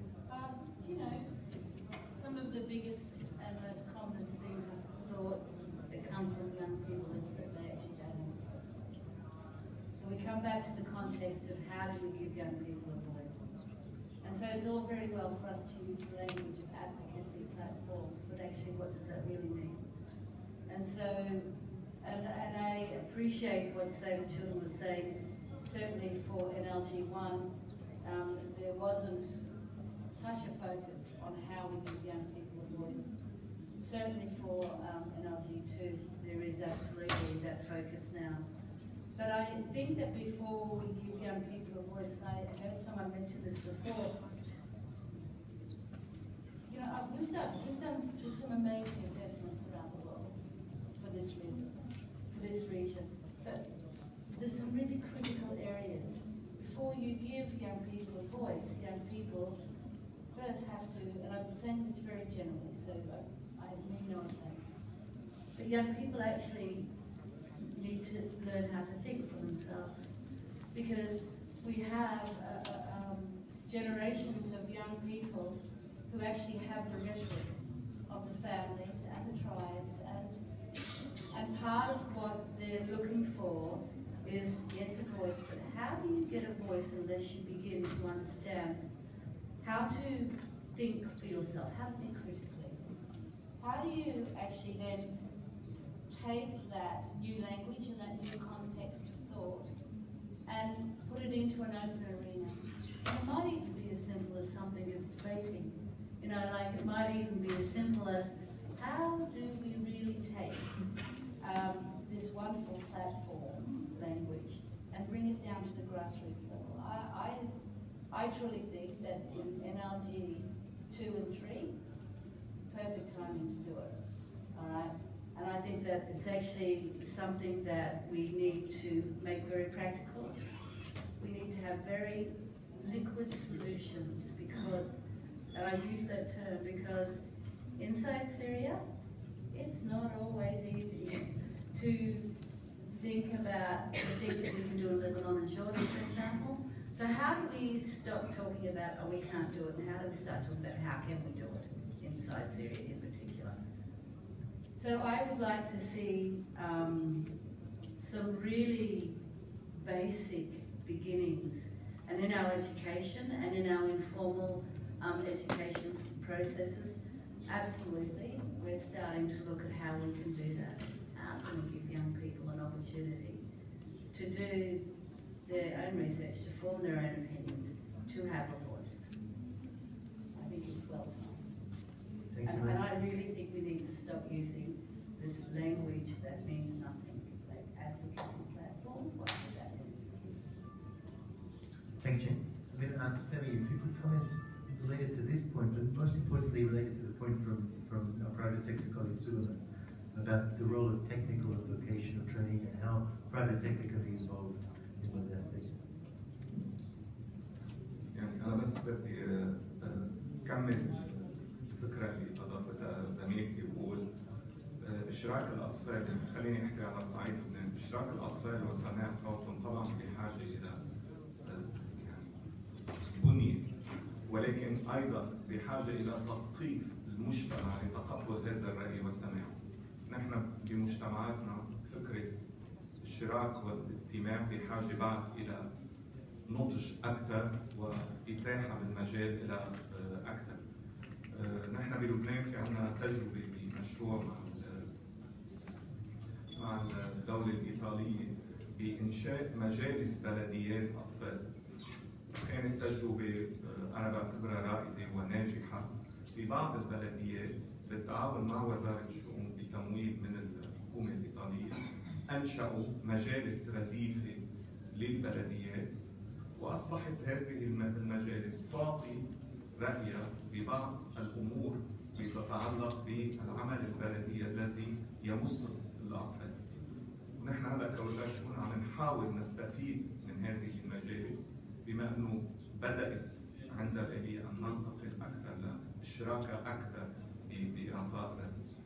بالنسبة للشراكة بين الحكومة والقطاع الخاص، أنا بعتقد هذا شيء أساسي جدا.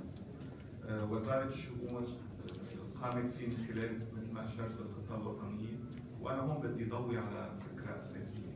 الشراكة لا تقوم على أنه أنه فريق يأخذ دور فريق آخر أو أخص فريق دون الآخر، ولكن الشراكة تقوم على أن يبقى للدولة الحق بوضع السياسات الأساسية، وبتصير تشترك المجتمع المدني بوضع هذه السياسات وتنفيذها، ويصبح كل شريك يعرف دوره، وبالتالي نتحول من أنشطة خاصة وإلى نشاط تراكمي يبنى على أساسه منظومة متكاملة اللي بعتقد أجمع الكل إنه نحن بحاجة إلى نظام سيستم، مش إلى فقط استجابة لحالة اعتداء أو طفل معنف، لا، نحن بدنا نظام الإحالة، بدنا منظومة قضائية، بدنا نظام قضائي. شكرا.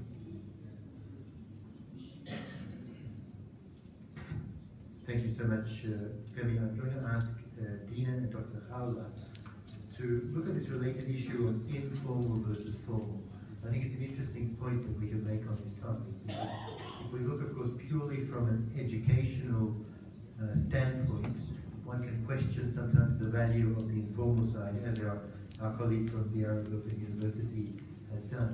And yet, if we start to look at the multi-sectoral approaches that are inherent to the NLG and the role of child protection, the role of youth engagement, perhaps the justification for more work on informal becomes more clear. But let me ask Dina and Dr. Khawla if you could address that issue of informal versus formal. How do we see the role of online and blended education?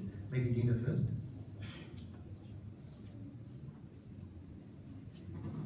بسم الله الرحمن الرحيم. يعني ربما يمكن لنا في الأردن تجربة وخبرة في هذه المجالات، وبالتالي هناك كان في كل برنامج يكون مهارات الحياتية، وكان في مؤسسات المجتمع المدني في شراكة حقيقية، واحنا بوزارة التربية والتعليم عادة بنشرف على كل المهارات اللي تقدم للأطفال واليافعين في جميع مؤسساتنا. هناك كما قلت سابقا انه هناك في عندنا معاملة جميع الطلبة من أي بلدان بنفس المعاملة، وبالتالي في عندنا مدارسنا في اللي هو مجالس التطوير التربوي ومجالس التطوير، هي مجالس في كل حي بيكون في عندنا آباء وأمهات مشرفين معلمين بيقودوا العملية التعليمية داخل المدرسة، بيحكوا آرائهم، وهذا ضمن برنامج من 5 سنين تم تدريب جميع مدراء المدارس على هذا البرنامج وتطوير المدرسة والمديرية. الآن في هذه الأزمة السورية والمدارس اللي باعتبار الدبل شيفت والمدارس اللي فيها طلاب سوريين وأردنيين، الآن هناك أيضا أولياء أمور سوريين هم مشتركين في هذه المجالس، وبالتالي يعطوا يعني آرائهم واقتراحاتهم. وهناك أيضا في عندنا مجالس الطلبة، في عندنا مجالس أولياء الأمور، وأيضا هي ما بتفرق ما بين أولياء الأمور الأردنيين أو السوريين. وفي عندنا شغلة يعني حبيت أذكرها وأشكر الأخ اللي من لبنان، إحنا عندنا الخط الساخن موجود مش بس في مدارسنا وبنتلقى كل الشكاوي وحالات الإساءة والعنف، أيضا إحنا الآن يعني في داخل المخيمات وبنتابع إحنا بشكل يعني حديث، والتقينا قبل فترة بكل مدراء اللي موجودين في المخيمات، لأنه إحنا سياسة وزارة التربية والتعليم القطاع التعليمي في كل مكان هو نفس السياسة، سواء في حماية الأطفال سواء كانوا أردنيين أو غير أردنيين. ويعني هو لسه كمان الطلبة السوريين هو جزء لا يتجزأ، احنا كمان الآن عم ولدنا أعداد كبيرة من الطلبة اليمنيين الملتحقين، هناك أيضا من جنسيات أخرى. يعني هذا البلد احنا الأردن يعني نستقبل أعداد كبيرة من اللاجئين، ونضطر أن نتعامل مع الحالة كما هي. بس للأمانة نحن بحاجة إلى يعني دعم كبير، لأنه احنا كما تعرفون أنه أصلا لدينا يعني مشكلة في البنية التحتية وفي التعليم، وبالتالي أعتقد أن هذا سيؤثر على جودة التعليم لدينا. ونحن نعمل يعني من 100 سنة على تقدم في التعليم، فكل مشكلة تؤثر بشكل جزئي، وأرجو أن لا يؤثر ذلك بحيث أنه يعني على الأقل نستطيع المحافظة على الجودة الموجودة لدينا. شكرا.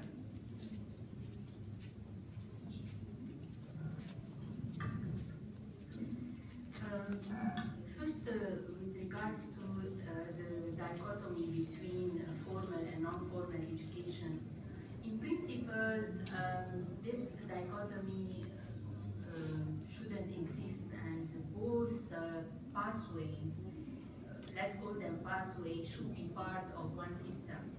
And non-formal education should be of good quality as much as formal education should be of good quality. And you have sometimes systems where formal education is not of good quality and non-formal is, and vice versa. And you have also situations where both pathways are not of good quality.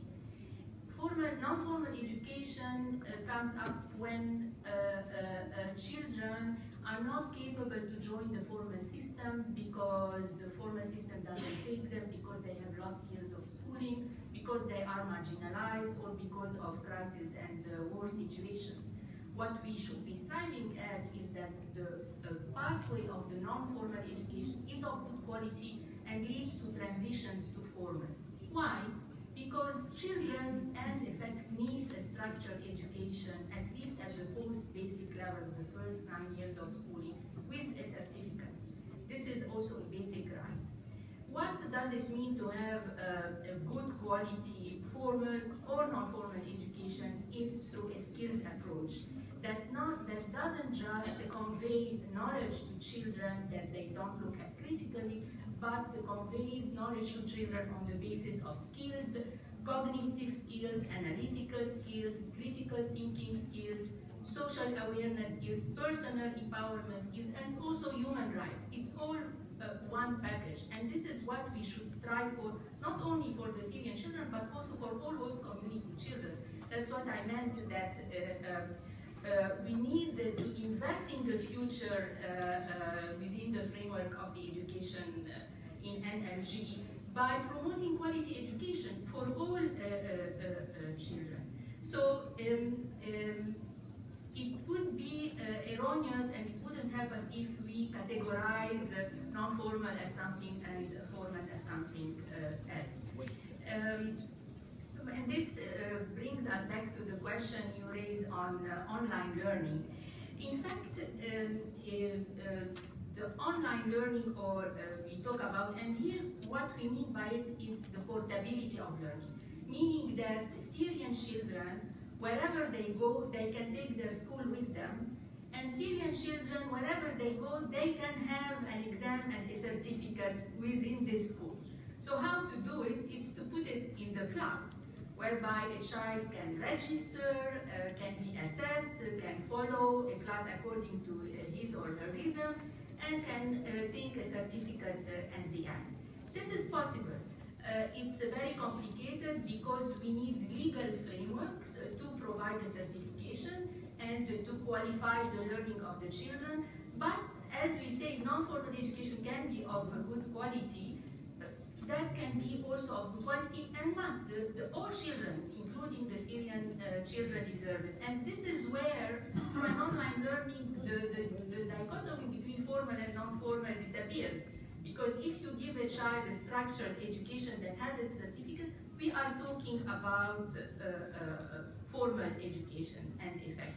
And what we mean by it, it's a blended approach. Children, whatever form of online learning, and the children we target are marginalized children. They are not children who have computers in their homes. So they must go somewhere and have access to a computer and to learning through facilitators. But this is, the online learning makes it more flexible, so we can use double shift, we can use 2 hours that the school gives us here and there, and we can scale up the access. Thanks so much, Tina. We're going to take 1 or 2 last comments or questions from the floor, please. Do I have the last burning points? I see a colleague in the second row on the left.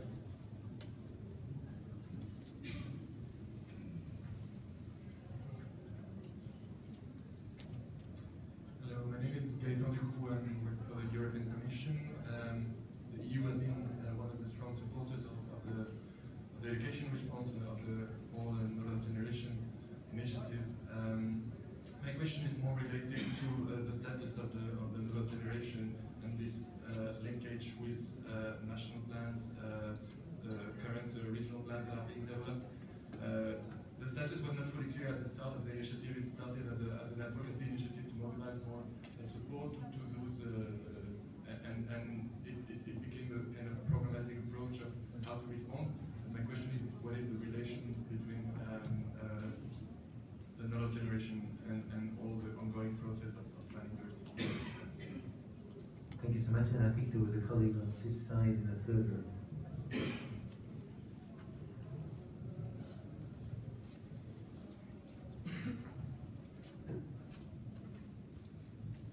Thank you very much. I'm Flavio Luisollo of the Italian Cooperation. I think that as a donor representative, we have to recognize and to be aware that the effort made by Lebanon and Jordan is something particular. And I think that we as a donor community and international organization, we have often to underline how many children are already involved in the national system of education, and not only to underline how many are outside. Although I think that something needed to be more done. I think that we have done some effort. We as Italian Cooperation, we support UNICEF, we support NGO, we intervene also directly just to rehabilitate some schools in Lebanon and Jordan, and we thank also Mr. Rashid that underlined even our effort just for the youth in some municipalities. But I think that something needed to be more done, and probably exist linkages with the informal education and also the vocational training. I think that something needs to think about how to involve the private sector, even the small and medium enterprise, to collaborate with the international organization and with us in general as donor community, just to involve the youth refugees and non-refugees in some trainings that could be even considered informal, but could be also very useful. Thank you very much. Thank you so much. There was a small comment, there was additionality in the row behind you. Thank you. I'll keep it very short. Yannick Dupont from Spark, from the Netherlands. My question is about how to get things together. We are funding some local councils in Syria. They're restarting 6 higher vocational schools and replacing students, a couple of hundred, soon maybe up to a few thousand, in universities in the region with scholarship program, regional scholarship program. So I was wondering, how do we connect that post-secondary level to the secondary level in an integrated way and in a practical way, working between the actors? And the second question is also a few of the speakers on should we now already heavily look at post-war reconstruction, where we select subjects that we're placing these kids in, and how do we basically start already preparing for the post-war phase, which will probably come at some point. Inshallah. Okay, thank you so much. I'm going to ask each of the panelists to end with a final point. Please feel free to make it related to one of the audience's interventions if you want to. Otherwise, I'd like your point to really be a very specific one recommendation on the next phase of the Knowledge Generation Initiative. One recommendation only per panelist. I want you really to prioritize and focus on what you think is the most important element in the next phase. Could I start with you, Sukru? But before you say anything, let me just respond to one issue, which was the coordination and planning. I think you will be reassured to know that all of us involved in the NLG from the outset have not wanted very deliberately to add to any of the significant planning burdens on the host government and all of the UN and NGO, private sector and international donor partners involved. So the NLG is fully embedded in the current 3RP, SRP, HRP processes. There's no additional planning or other infrastructure. It's all fully embedded in the M&E frameworks and all of the processes that already exist, including, of course, the national processes that ultimately the HRP and 3RP processes rest upon. So let me start with you, Sukru. Thank you very much. I think I just want to go back to what Jane said. It's young people are facing to make tough decisions today, and we need to really make the situation as easy think for NLG it is important to really seize the opportunities that the response, the willingness, the generosity of the governments and the willingness of the communities and their resourcefulness could be really tapped into and translated into much stronger, regionally coherent but country-driven response plans that we would like to see. Thank you so much. Jane? Into your mic, please. I'm going to make it very simple. There's two things that said when I think about young people. One is that if we don't give them the ability to think, to learn how to think, to learn how to express, then what we've done is we've continued a pathway where we're looking at violent extremism, young people joining forces. Actually, they do this because one of the drivers out of that is that they actually don't have a voice, all right? So I think it's well timed for us to look at how we better integrate education, non-formal education. And I think that in order for us to do that, that means that the players on the ground actually have to stay open longer than 9 to 4 and have to actually start thinking about how we link into young people who are on the ground in the workforce, how we bring them in. So, I think both, it's a little bit of a combination, but unless we start to give people, young people, the ability and the space and the skills to learn to think. Don't worry. Thank you. Tim? أنا بصراحة بدي أرجع أكثر على شغلة كثير محددة. بدي أرجع على شغلة كثير محددة، إنه نأمن نظام إيحائي يمكن الطفل يوصل صرخه إذا تعرض إلى الإساءة ويؤمن له الحماية بطريقة صحيحة. نحن هيدا من أهم أولوياتنا. أنا كشخص عم اشتغل بحماية الطفل والمرأة اللي عم نشتغل عليه بالوزارة، ودعمه والاستفادة من التجارب في الدول سواء برا أو دول العالم العربي شغلة كتير أساسية، ودعمه ماديا كمان شغلة كتير أساسية. ويعني معناتها أنا عم بدعي إنها تندعم الخطة الوطنية يلي هي موقعة بلبنان. شكرا.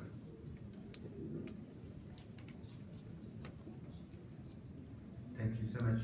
Femi Dr. Khaled. أنا كمان حأحكي شغلة محددة بالتعليم. أنا أعتقد إنه يعني إذا بدنا إحنا نخلص من كل القلق اللي بيساورنا بالنسبة للطلبة، أعتقد أن التعليم الرسمي هو الحل، لأنه في عندنا أعداد كبيرة من الطلبة في مرحلة التعليم الرسمي هو خارج الآن مقاعد الدراسة.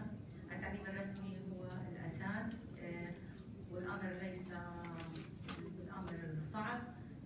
زيادة عدد غرف صفية وزيادة عدد المدارس المبنية، أعتقد أننا نحل جزء كبير من المشكلة اللي إحنا يعني بنعاني منها.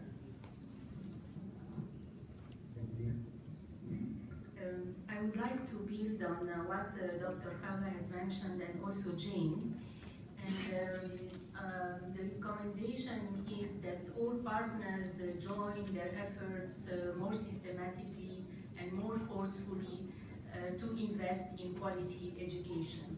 And quality education not only meaning the instrumentalist perspective, that is that the children, even from their younger age, need to learn employability skills, need to learn how when they graduate they can get a job.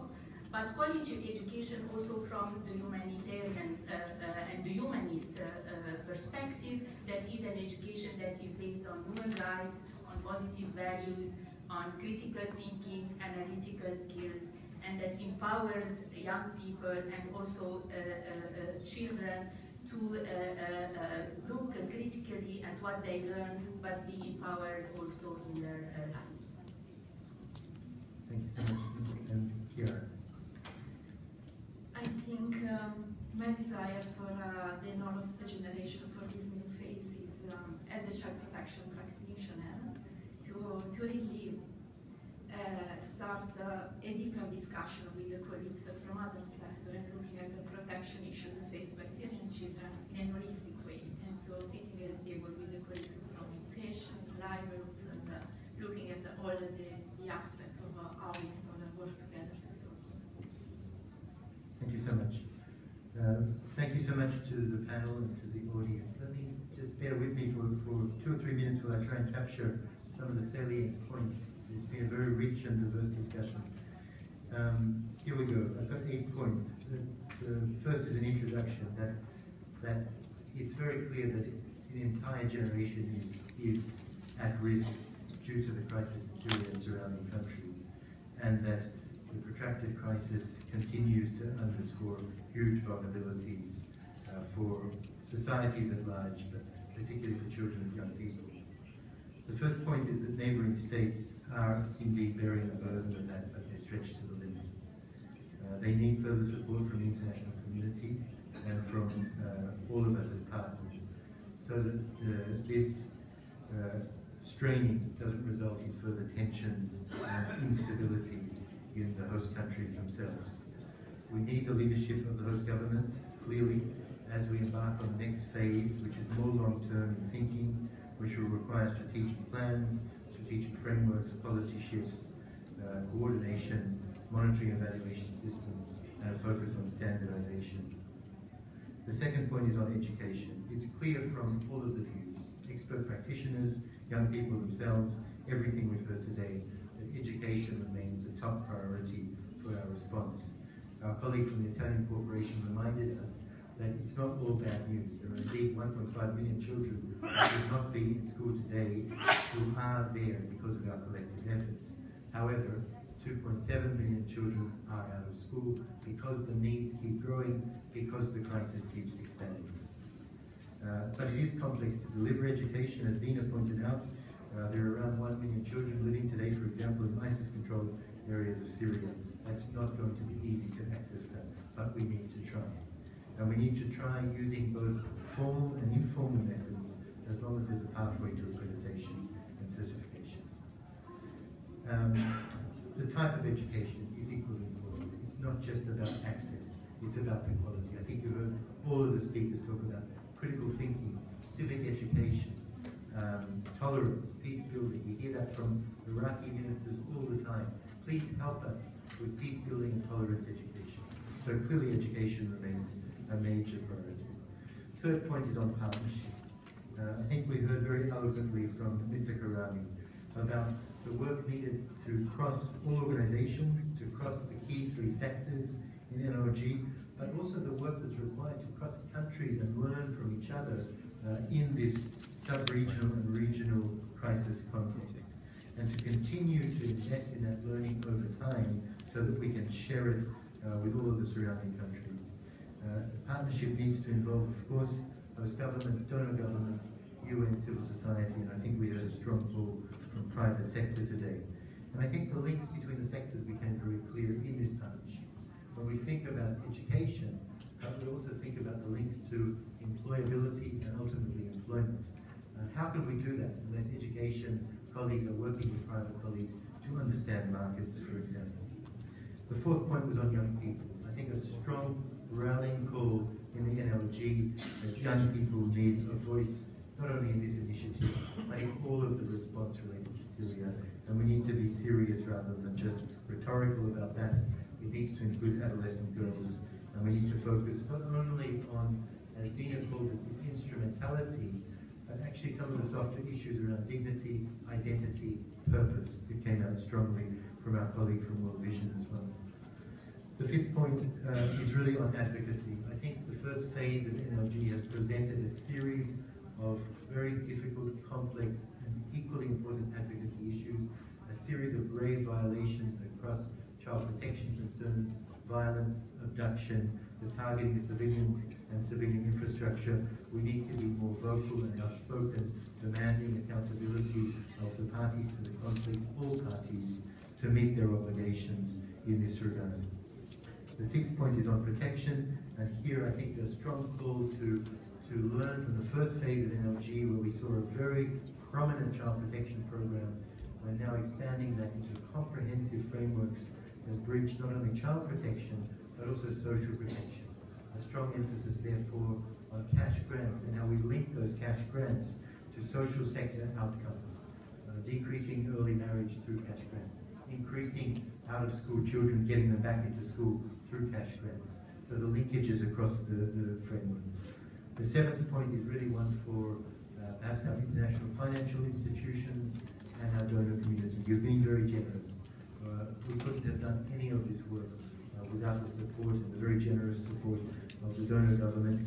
But unfortunately, the conflicts continues, and we need to transform the short-term humanitarian support, and we see it already happening, into predictable, longer-term, higher quality financing. Without that, none of this rhetoric around resilience will be meaningful.